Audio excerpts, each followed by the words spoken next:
नमस्कार दोस्तों, स्वागत है आपका हमारे YouTube चैनल एग्ज़ाम गुरु में। दोस्तों, आज हम लोग लेकर आए हैं आप लोगों के लिए ज्योग्राफी के 30 इम्पॉर्टेंट क्वेश्चंस दोस्तों। जी हाँ, 30 इम्पॉर्टेंट क्वेश्चंस जो हैं हम लोग आप लोगों के लिए लेकर आए हैं, वो भी ज्योग्राफी के दोस्तों 30 महत्वपूर्ण प्रश्न आप लोगों को देखने को मिलेंगे और जिसमें कि आप लोगों को 29 प्रश्नों के जवाब मैं दूंगा, लेकिन 30वां जो प्रश्न रहेगा, 30th जो क्वेश्चन जो रहेगा, उसका जवाब आप लोगों को कमेंट बॉक्स में कमेंट करके देना है। क्योंकि मैं केवल और केवल इतना देखना चाहता हूं कि आप लोगों की तैयारी कहां तक है, आप लोग पढ़ रहे हैं कि नहीं पढ़ रहे हैं, इन वीडियोस को सीरियसली ले रहे हैं कि नहीं ले रहे हैं। दोस्तों, एक बात और मैं बताता चलूँ आप लोगों को कि जो भी ये बात फैला रहे हैं कि लॉकडाउन के बाद सरकारी एग्ज़ाम्स निकलने का जो दौर है वो कम हो जाएगा, तो इन बातों पर बिल्कुल भी यकीन मत कीजिए। क्योंकि आप लोग इस बात को ध्यान से सुन लीजिए कि आने वाली एग्ज़ाम्स आप लोगों के लिए बहुत इम्पॉर्टेंट हैं और बहुत ज़्यादा एग्ज़ाम्स इस लॉकडाउन के बाद निकलने वाली हैं दोस्तों। जो सरकारी एग्ज़ाम्स है, जो गवर्नमेंट एग्ज़ाम्स है, वो बम्पर में निकलेंगी। उनकी एग्ज़ाम्स की आप तैयारी अगर कर रहे हैं तो बिल्कुल भी मत छोड़िए। और जो लोग इस फिराक में बैठे थे कि एग्ज़ाम्स नहीं निकलेंगी, तो उन लोगों से मैं अनुरोध करता हूँ, निवेदन करता हूँ, हाथ जोड़ता हूँ कि अब तैयारी करना शुरू कर दो। क्योंकि एग्ज़ाम्स आने वाली हैं और जो पढ़ेगा वही एग्ज़ाम को क्लियर कर पाएगा। क्योंकि प्रश्न भी कठिन आएंगे, सब्जेक्ट से भी कठिन आएंगे, करंट अफेयर्स बहुत सारा इकट्ठा हो चुका है, तो करंट से भी क्वेश्चंस बहुत आएंगे और जो सब्जेक्ट है उनसे तो क्वेश्चंस आने ही आने हैं। तो सारे सब्जेक्ट्स को हम कवर कर रहे हैं। हिस्ट्री, ज्योग्राफी, सिविक्स हुआ, आपका पॉलिटी हुआ, या फिर आपका फिजिक्स, केमिस्ट्री, बायोलॉजी हुए, सारे सब्जेक्ट्स को हम कवर कर रहे हैं। और 30 महत्वपूर्ण प्रश्न आज आपके ज्योग्राफी के हम लेकर आए हैं। इस वीडियो को ध्यान से देखिएगा और चलिए बिना किसी देरी किए हुए आज के इस वीडियो की शुरुआत करते हैं कि अंधेरे अनकहे सवालों का जवाब आया है। अंधेरे अनकहे सवालों का जवाब आया है, चरागों से निकलकर आफताब आया है। चलिए शुरुआत करते हैं दोस्तों आज के इस वीडियो के पहले प्रश्न के साथ कि वह महाद्वीप जिसका दक्षिणी छोर अंटार्कटिका के सबसे नजदीक है। चलिए फटाफट आंसर बताएंगे दोस्तों कमेंट बॉक्स में कमेंट करके। चलिए इसका उत्तर देख लेते हैं। इसका उत्तर है दोस्तों दक्षिण अमेरिका। जो दक्षिणी अमेरिका महाद्वीप के पूरी तरह दक्षिणी गोलार्ध में स्थित होने के कारण इसका दक्षिणी छोर अंटार्कटिका के सबसे नजदीक है। चलिए दोस्तों अगला प्रश्न देख लेते हैं। अगला प्रश्न है हमारे पास, निम्नलिखित में से कौन सा सीमेंट कारखाना हरियाणा राज्य में स्थित है। चलिए बतावट बताएंगे दोस्तों। चलिए इसका उत्तर देख लेते हैं। इसका उत्तर है दोस्तों डालमिया दादरी। अगला प्रश्न देख लेते हैं, विश्व में कॉफी का सबसे बड़ा उत्पादक कौन है। फटाफट बताएंगे। चलिए इसका उत्तर देख लेते हैं। इसका उत्तर है दोस्तों ब्राजील। सबको मालूम है कि ब्राजील जो है वो विश्व में कॉफी का सबसे बड़ा उत्पादक है। एक पॉइंट आप लोगों को ये भी ध्यान रखना है कि जो ब्राजील का सांटोस बंदरगाह कॉफी बंदरगाह के नाम से भी जाना जाता है। कौन सा बंदरगाह है? सेंटोस बंदरगाह जो है वो आपका कॉफी बंदरगाह के नाम से भी जाना जाता है। अब दोस्तों अगर भारत में देखा जाए तो भारत में कॉफी सबसे ज्यादा कहां पर पाई जाती है, तो ये ध्यान रखना है आपको। अगर भारत में पूछा जाए कि भारत में कॉफी सबसे ज्यादा कहां पाई जाती है, तो वो है दोस्तों कर्नाटक। कर्नाटक में सबसे ज्यादा कॉफी पाई जाती है।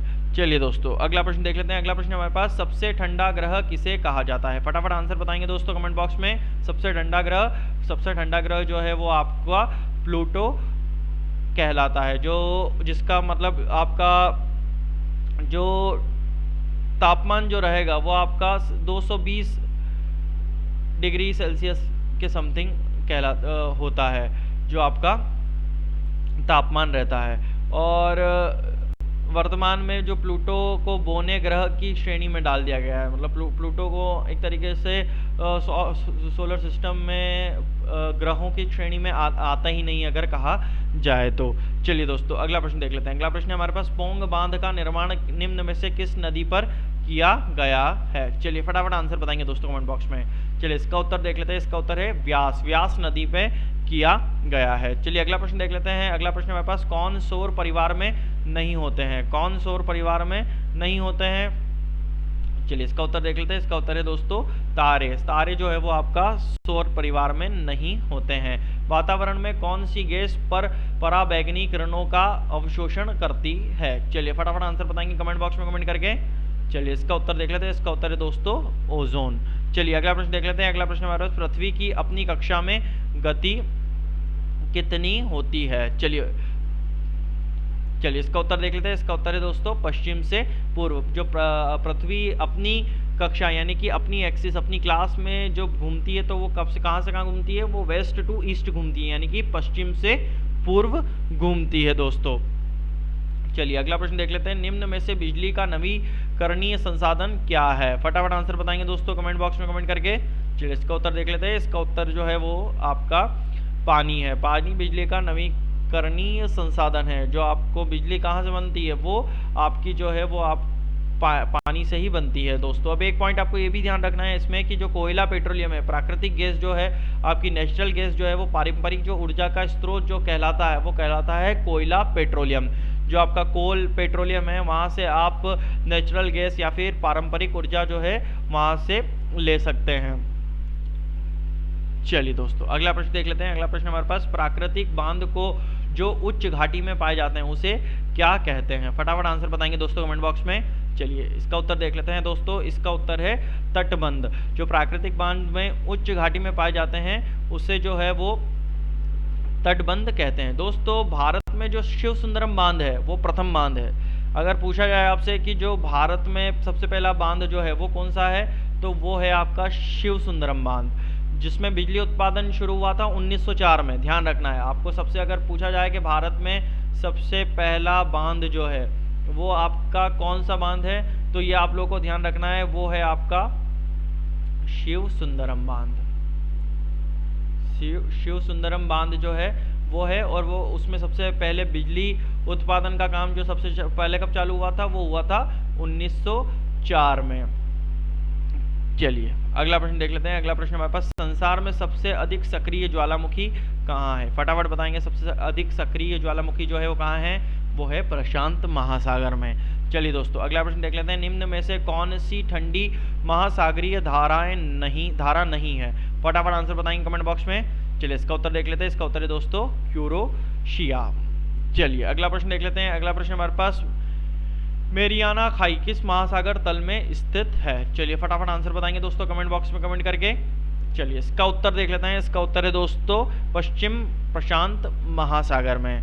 चलिए अगला प्रश्न है हमारे पास, वायुमंडल में ओजोन ह्रास मुख्यतः किया जाता है? फटाफट आंसर बताएंगे दोस्तों कमेंट बॉक्स में कमेंट करके। चलिए इसका उत्तर देख लेते हैं। इसका उत्तर है दोस्तों क्लोरोफ्लोरोकार्बन यानी कि CFC।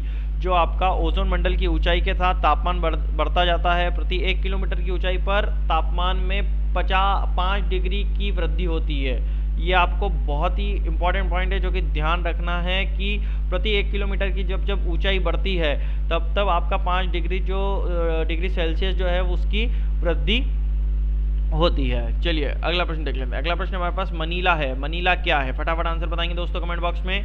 चलिए इसका उत्तर देख लेते हैं। मनीला जो है वो आपका एक फिलीपींस है। अगला प्रश्न देख लेते हैं। निम्न में से किस ग्रह को घूर्णन तथा परिक्रमण में एक समान दिन लगता है? फटाफट आंसर बताएंगे दोस्तों कमेंट बॉक्स में। चलिए इसका उत्तर देख लेते हैं। इसका उत्तर है दोस्तों बुध। चलिए अगला प्रश्न देख लेते हैं। स्वेज नहर का निर्माण कब प्रारंभ हुआ? फटाफट बताएंगे। स्वेज नहर का जो प्रारंभ है, स्वेज नहर बोले तो सूस कैनाल जो है उसका निर्माण, उसको बनने की शुरुआत कब हुई? उसके बनने की शुरुआत हुई थी 1859 में। 1859 में एक फ्रांसीसी इंजीनियर जो फर्डिनेंड की देखरेख में इस नहर को बनाया गया था। किसकी देखरेख में बनाया था? फर्डिनेंड की निगरानी में इसे बनाया गया था। ये नहर आज 165 किलोमीटर लंबी है दोस्तों, ये भी ध्यान रखना पड़ेगा आपको। ये जो नहर थी इसकी जो लंबाई थी वो 165 किलोमीटर की लंबाई थी। चलिए दोस्तों अगला प्रश्न देख लेते हैं। निम्न में से कौन सा जिला बीरभूम जिले के उत्तर में स्थित है? फटाफट आंसर बताएंगे दोस्तों कमेंट बॉक्स में कमेंट करके। चलिए इसका उत्तर देख लेते हैं। इसका उत्तर है दोस्तों मालदा। चलिए अगला प्रश्न देख लेते हैं। अगला प्रश्न है हमारे पास, समुद्री दूरी को किससे मापा जाता है? चलिए फटाफट आंसर बताएंगे। समुद्री दूरी को किस में नापा जाता है? समुद्री मील में नापा जाता है। अब ध्यान रखना है आपको कि एक समुद्री मील यानी कि एक नॉटिकल माइल, इसको क्या बोलते हैं? नॉटिकल माइल भी बोलते हैं। क्या बोलते हैं? नॉटिकल माइल जो रहता है आपका वो किसके कितने बराबर रहता है? वो 1852 मीटर के बराबर रहता है। किसके बराबर रहता है? 1852 मीटर, या फिर मैं अगर कहूं तो 6076 फीट के बराबर रहता है। क्योंकि 1 मीटर बराबर अगर आप देखेंगे तो 3.28 फीट के बराबर होते हैं। तो ये आप लोगों को याद रखना है। चलिए अगला प्रश्न देख लेते हैं। अगला प्रश्न हमारे पास, पनामा नहर किसको जोड़ती है? पनामा नहर जो है वो आपको किसको जोड़ती है? फटाफट बताएंगे कमेंट बॉक्स में कमेंट करके आंसर। चलिए इसका उत्तर देख लेते हैं। इसका उत्तर है दोस्तों अटलांटिक महासागर और प्रशांत महासागर को पनामा नहर जोड़ती है। चलिए अगला प्रश्न देख लेते हैं। हिडकल परियोजना किस नदी पर है? हिडकल जो परियोजना है वो किस नदी पर बनी हुई है? वो घाट प्रभा नदी पर बनी हुई है। चला अगला प्रश्न देख लेते हैं कि सबसे लवणीय सागर है। चलिए फटाफट आंसर बताएंगे। चलिए इसका उत्तर देख लेते हैं। इसका उत्तर है दोस्तों लाल सागर जो है वो सबसे लवणीय सागर है। चलिए दोस्तों अगला प्रश्न देख लेते हैं। अगला प्रश्न है हमारे पास, डांडिया किस राज्य का लोकप्रिय नृत्य है? बहुत इंपॉर्टेंट प्रश्न है, बहुत ही आसानी से आप इसका जवाब दे सकते हैं। अगर आप कुछ पढ़ते नहीं हैं, केवल तारक मेहता का उल्टा चश्मा देखते हैं, तो भी आप इस उत्तर का जवाब, इस प्रश्न का उत्तर दे सकते हैं। क्योंकि वहाँ पर जो आपकी दया बहन है वो गुजरात की है और वो बार बार डांडिया खेलती रहती है, हेलो ऐसे करके। चलिए दोस्तों अगला प्रश्न देख लेते हैं। अगला प्रश्न है हमारे पास, ग्रीनविच किस देश में है? ग्रीनविच जो है वो आपका किस देश में है? वो है आपका यूके में, यानी कि यूनाइटेड किंगडम में, जहां से अंतर्राष्ट्रीय समय निर्धारित होता है। ये भी ध्यान रखना है आपको, जो यूनाइटेड किंगडम है वहां से ही आपका अंतर्राष्ट्रीय समय निर्धारित होता है। चलिए अगला प्रश्न देख लेते हैं। सबसे पहले ग्रह गति का नियम का निरूपण किसने किया था? फटाफट आंसर बताएंगे दोस्तों कमेंट बॉक्स में। चलिए इसका उत्तर देख लेते हैं। इसका उत्तर दोस्तों जॉनिस केपलर। जॉनिस केपलर ने 16वीं शताब्दी में ये सबसे पहले ग्रह गति का नियम प्रदान किया गया था। चलिए दोस्तों अगला प्रश्न देख लेते हैं। दक्षिणी ध्रुव का अक्षांश कितना है? अक्षांश जो है वो कितना है दक्षिणी ध्रुव का? चलिए इसका उत्तर देख लेते हैं। वो है आपका 90 डिग्री। क्योंकि दोस्तों ये ध्यान रखना है आपको कि जो दोनों गोलार्ध रहते हैं, यानी कि जो आपका नॉर्थ है और साउथ है, ये आपका हो गया वेस्ट और ये हो गया आपका ईस्ट, तो ये बनाते हैं ऐसी एक्सिस। तो ये हर जो एंगल रहता है वो आपका कितना रहता है? 90 90 90 और 90।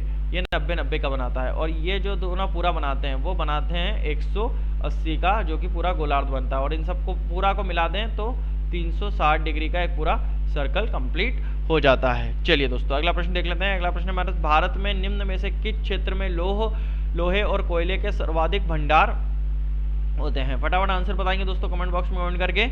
चलिए इसका उत्तर देख लेते हैं। इसका उत्तर है दोस्तों छोटा नागपुर पठार। छोटा नागपुर जो पठार है वो आपका कोयले और लोहे के लिए सर्वाधिक भंडार वहां पर पाया जाता है। चलिए दोस्तों अगला प्रश्न देख लेते हैं। सिलिकॉन घाटी अवस्थित है, कहां पर अवस्थित है?